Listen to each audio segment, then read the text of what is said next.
Hello again everyone, welcome back again di Altcoins Update. Dan Altcoins Update atau review hari ini kita akan ngebahas lagi seputar BNB. Teman-teman, saya tahu baru sekitar 4 hari lalu kita ngomongin soal BNB, dan hari ini kita udah ngomongin soal BNB lagi. Teman-teman ada yang request kayak gimana nih soal Gala, gimana nih soal koin-koin lainnya. Mungkin kalian boleh tulis di kolom komen, teman-teman. The first comment hari ini dari video ini akan dapat privilege untuk kita bahas atau review di Altcoins Update berikutnya. Plus nanti yang mungkin kedua atau ketiga akan saya update chartnya melalui Telegram. So make sure kalian gabung di grup Telegram kita. Caranya dengan klik link yang ada di deskripsi. So everybody, kita mau kasih sedikit update yang lumayan hot seputar BNB atau seputar Binance. Kita tahu Binance ini saat ini sedang dipermasalahkan dengan US, terutama Department of Justice ngebahas soal Binance itu katanya ada ya indikasi fraud, indikasi money laundry, indikasi kecurangan di market dan lain sebagainya. And I think mereka mau coba cari jalan tengah, dan cara jalan tengahnya adalah UUD, teman-teman. Ujung-ujungnya duit. Ya kalau kita lihat di sini ini informasi baru banget update. Tadi saya cek sekitar 2 jam yang lalu baru masuk ya dari Bloomberg. US is seeking more than $4 billion from Binance to end case. Jadi sederhananya pihak yang menuntut ya. Jadi the US Justice Department itu mau coba untuk menyelesaikan permasalahan dengan Binance dengan cara meminta uang senilai $4 miliar, bahkan lebih kalau berdasarkan statementnya. Ya sebenarnya Changpeng Zhao itu kita tahu duitnya banyak, teman-teman. $4 miliar harusnya nggak akan jadi masalah ya buat Changpeng Zhao untuk memenuhi. Makanya di sini dijelaskan bahwa resolution atau akhir dari konflik itu bisa selesai secepat-cepatnya adalah akhir bulan November ini. Binance and founder Changpeng Zhao would face charges in US. Tapi kalau misalkan memang udah ada jalan tengah ya mudah-mudahan walaupun dituntut tapi langsung beres gitu ya, nggak ada urusan lagi, nggak panjang lagi gitu ya. Udah Binance sudah nggak ada lagi tuh fat-fatnya. Nah, menanggapi reaksi daripada berita yang tadi baru beredar, ini sifatnya sebenarnya masih isu, which is bisa benar bisa salah, bisa aja besok tiba-tiba diganti lagi beritanya ya, teman-teman harus antisipasi aja atau waspada gitu ya. Per berita ini keluar, BNB langsung meletus, teman-teman, signifikan banget. Tapi sebelum meletus, teman-teman bisa lihat ya, ada proses liquidity sweep-nya dulu. Tetap ya, kalau misalkan Anda mungkin buy pada BNB pada saat dia successfully breakout seperti ini, tetap aja ada jahatnya dulu ya, nge-sweep liquidity dulu, stop loss dimakan dulu. Orang yang mungkin buy dengan leverage besar, marginnya juga besar, dihajar dulu supaya kena liquid, baru kemudian iya nanjak ya, dimanfaatkan dengan baik oleh para pemain besar. Nah, seputar BNB, sekitar 4 harian lalu itu kita update. Memang BNB salah satu kuncinya adalah dia berhasil break terhadap area krusial yang terutama ada pada time frame daily-nya.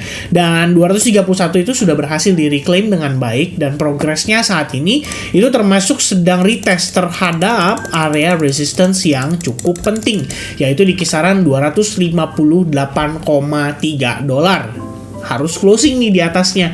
Jadi kalau misalnya teman-teman hari ini kita ngelihat dia mengalami rejection dan mungkin akan ya sedikit banyak kesulitan gitu ya untuk dia bisa benar-benar recovery dan close di atasnya, itu wajar karena sebenarnya ini dibom sama sentimen dan isu yang dalam tanda kutip belum jadi sebuah data atau belum menjadi sebuah fakta. Ini baru mengira-ngira, dan kebetulan yang warin source newsnya adalah Bloomberg aja. Makanya reaksinya langsung cepet nih di market dan langsung ditanggapi dengan momentum yang cukup bullish kalau saya lihatnya. Nah, teman-teman, berbicara soal BNB sedikit. What if BNB successfully breakout $258? Maka teman-teman cukup antisipasi level 270 sampai di kisaran $280. Sebab di level tersebut kalau saya extend ini adalah merupakan SNR. Sebelumnya adalah support, breakdown ya. Di sini ada bisa dibilang kayak drop, base drop, and then dia turun lagi agresif semenjak itu. Jadi ada satu area atau satu level di mana harga sempat tertahan beberapa kali di sana, atau dalam kurun waktu relatif ya lumayan sedang lah ya, karena 24 jam kan satu candle daily-nya. Baru kemudian kalau level itu berhasil di break dengan mudah, maka next targetnya adalah area SNR yang ada di $300, merupakan level psychology juga pada pergerakan BNB. But for now, goalnya simple teman-teman, bisa close di atas 258, itu good news. Kemudian kalaupun dia pullback atau dia konsolidasi, sebisa mungkin di atasnya. Nah, per kondisi ini terjadi, teman-teman, kita udah boleh sama-sama cari setup untuk long pada BNB. Alright, so mudah-mudahan cukup clear dari perspektif time frame daily. Intinya closing di atasnya bakal ngebuka range nih, bahkan up to $300. Jadi lumayan nih, ada potensi pergerakan sekitar 40 sampai $50 lah ke harga yang lebih tinggi. Ya, itu berdasarkan perspektif time frame daily.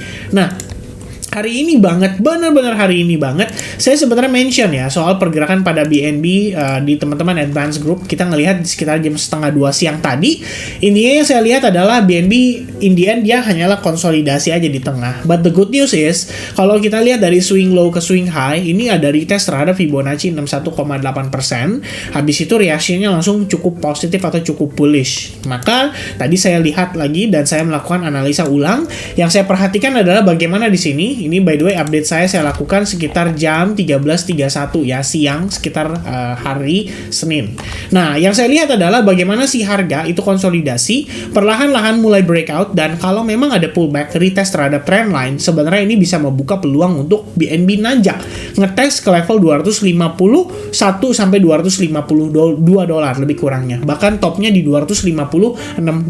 Ternyata dibablas langsung naik ke atas. Cuman seperti yang tadi saya sempat mention, prosesnya menurut saya lumayan jahat. Ada proses liquidity sweep terlebih dahulu. Ketika orang buy pada saat dia berhasil breakout, ya stop loss biasanya ditempatkan di mana sih? Ya probably di previous low dong. Kita jaga gitu kan. Ternyata stop lossnya hanya dimakan aja. Habis itu sellers atau retail flip bias menjadi sellers, karena ketika harganya turun ini pasti banyak banget yang panik jual, padahal prosesnya terbilang cukup cepat teman-teman. 15 menit ya, harga turun, set, balik lagi closing di atas ya, which is di atas previous low, fine ya kan, gak ada masalah, lalu dibalas dengan satu candle bullish pada time frame 15 menit. Habis itu kita ngelihat dia nanjak lumayan signifikan. Nah, kalau saya tarik lagi ke time frame yang lebih besar ya, kita lihat pada time frame 4 jam. Perspektif saat ini saya ketika melihat pergerakan ini, my thought process adalah melihat bahwa ternyata BNB pada closing jam 3 sudah berhasil close di atas $255,4. Ini adalah note atau kita bisa bilang sebuah indikasi yang lumayan positif, karena pada perspektif time frame 4 jam ini juga mewakili time frame besar gitu ya pada pergerakan di suatu aset atau suatu market. Jadi kalau kita ngelihat berdasarkan perspektif time frame 4 jamnya, ini berarti ada keseriusan pada buyers untuk mempertahankan harga BNB di atas level $255,4. Dan saya rasa juga terdampak dari berita-berita ini atau news atau sentimen ini, ya bisa dibilang membantu Bitcoin juga untuk mengalami pergerakan yang cenderung impulsif tapi cenderung bullish ya. Mengapa demikian? Karena teman-teman harus ingat, waktu BNB atau Binance mengalami masalah atau mulai ada senggolan-senggolan itu, seketika Bitcoin juga mengalami koreksi. Jadi menurut saya memang sewajarnya ya, ketika nanti BNB-nya mungkin masalahnya selesai, ya ini berarti kan adalah kabar baik juga untuk crypto space. Jadi saya rasa apa yang terjadi pada pergerakan BNB hari ini itu bisa dibilang menjadi leading indicator buat market masih bisa mempertahankan potensi bullishnya. Namun di saat yang bersamaan ini menjadi kendala, Bitcoin dominance juga rally. Jadi meneruskan lagi tren utamanya, dan dengan demikian ini bakal mempersulit untuk altcoins ya bergerak cenderung bullish, padahal Bitcoinnya nanjak. Kira-kira seperti itu. So for now, dengan BNB sudah berhasil close di atas support resistance ya, $255,4, maka sebenarnya kalau misalkan kita bisa lihat ya, ini ibaratnya berdasarkan previous high-nya, at least di sini kita udah melihat dia berhasil breakout, dan dengan demikian kita udah confirm mendapatkan yang namanya higher high.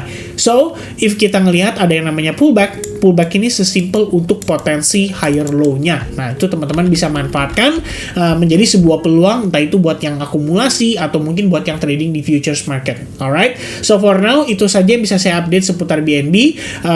Sedikit reminder dari saya, ini sifatnya masih isu, kita belum tahu dengan pasti, belum menjadi data, belum menjadi sebuah kejadian, belum menjadi sebuah tragedi, atau belum menjadi sebuah konflik. Yang kita tahu sebelumnya adalah Binance menghadapi FAT datang dari US yang berusaha untuk nge-charge atau menuntut CZ dan juga Binance. Dan saat ini kelihatannya kita bisa dapat kabar-kabar yang mungkin bisa dibilang membuka peluang untuk market bisa tetap mempertahankan momentumnya agar tetap dalam keadaan bullish. Alright, so I guess that's gonna be it for the update altcoins review pada hari ini for BNB, and we'll see you guys again in the next video update. Cheers guys, bye bye.